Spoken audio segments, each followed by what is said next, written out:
یہ حرام ہے. قرآن کہتا ہے جس نے چغلی کی اس نے کیا کیا؟ مردے بھائی کا گوشت کھایا. مردہ گوشت نہیں کھایا. مردار تو ایک ہوتا ہے نا.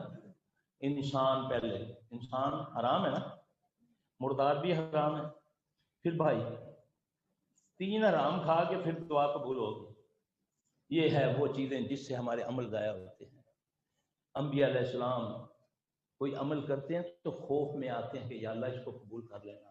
ابراہیم علیہ السلام باپ بیٹا دونوں خانہ کعبہ کی تعمیر کر رہے ہیں اور فکر یہ ہے اور دعا مانگتے جا رہے ہیں ربنا تقبل منا انک انت السمیع العلیم وتب علینا انک انت التواب الرحیم. ان کو یہ فکر ہے میں 2 لفظ قرآن کے پڑھ لیتا ہوں، 2 باتیں مجھے کرنی آ گئی ہیں، میں انسان کو انسان ہی نہیں سمجھتا. اگر نماز پڑھنا شروع ہو گیا ہوں تو بے نمازی کو انسان نہیں سمجھتا. تکبر آ گیا مجھ میں.